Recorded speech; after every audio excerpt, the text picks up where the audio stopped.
नमस्कार भावांनो बहिणींनो. कोंबड्याला ना आपला रात्रीचा शिळा भात, शिळ्या चपात्या, दळणात निघलेलं चाळण ते आपल्या कोंबड्याला ठेवायचंय. बघा माझ्या कोंबड्या केवढ्या झाल्यात आहे.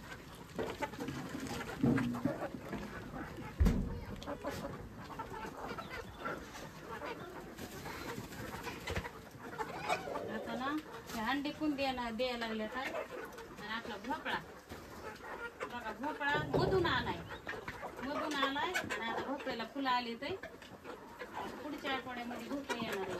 बारीक बारीक भोपळे पण आले ते, फुलं आले तर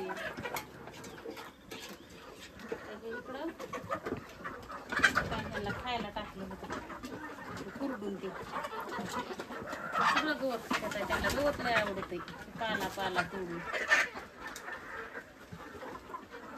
हे अंडी एक बारकुल्या कोंबड्या येतात का, ह्या बारकुल्या कुटुडे हे बारकुल्या अंडी द्यायला लागल्या. आता ह्या जर कुणाला पाहिजे असल्या तर आता ह्या अंड्यासाठी कोंबड्या आमच्या इकरीला तयार येतात. अंड्यावरल्या कोंबड्या त्यांची 500 रुपये किंमत आहे. कुणाला जर पाहिजे असल्या तर घेऊन जा. आणि ह्या शेडच्या वगैरे काही नाही, त्या गावरान येतात, प्युअर गावरान येतात. त्या चिचू बघायची काय येत शी झाली वागा शी. बघ बघ बघ पटकीनी बघ, कोंडून टाकायच्या, जाऊ नको मधी पाय भरण. हा चल, हा चला चला चला चला सर खात भरण. हे भोपळ्याचं झाड बाहेरून लावलंय. आता ह्याला काय करायचंय, बना नाही रोज काही नाही काही काम होते. तिथं एक आंब्याचं झाड ठेवलंय, ते आपण तवा लावलेले सगळे आंबे डुकरांनी उकरून काढले.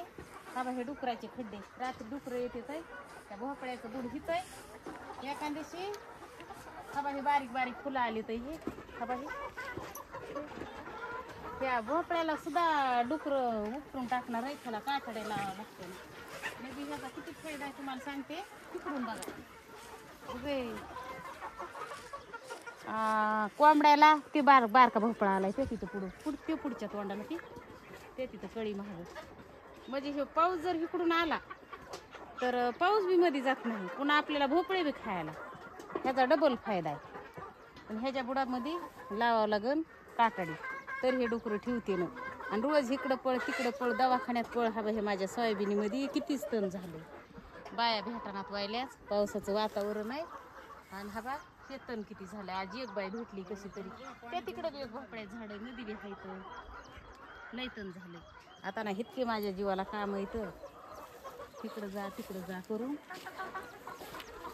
जेव्हा आपला आंबापासून काही बुडापासून जळाला, तुम्हाला कुणाला जर काही माहिती असलं तर हे ना सांगा. हे 2-4 झाडं आहेत आंब्याची, त्याच्यामध्ये हे एक बारकं झाड आहे. हे बुडापासूनच हे झाड जळालंय. एक फाटा राहिलाय, मला वाटतं हिथून एक फाटा वरून जळालाय. त्याला काय झालं असेल ते काहीच कळा नाही. पाण्यामुळे जळाला असेल का काय, उन्हाळ्यामध्ये बी त्याच्या बुडात पाणी.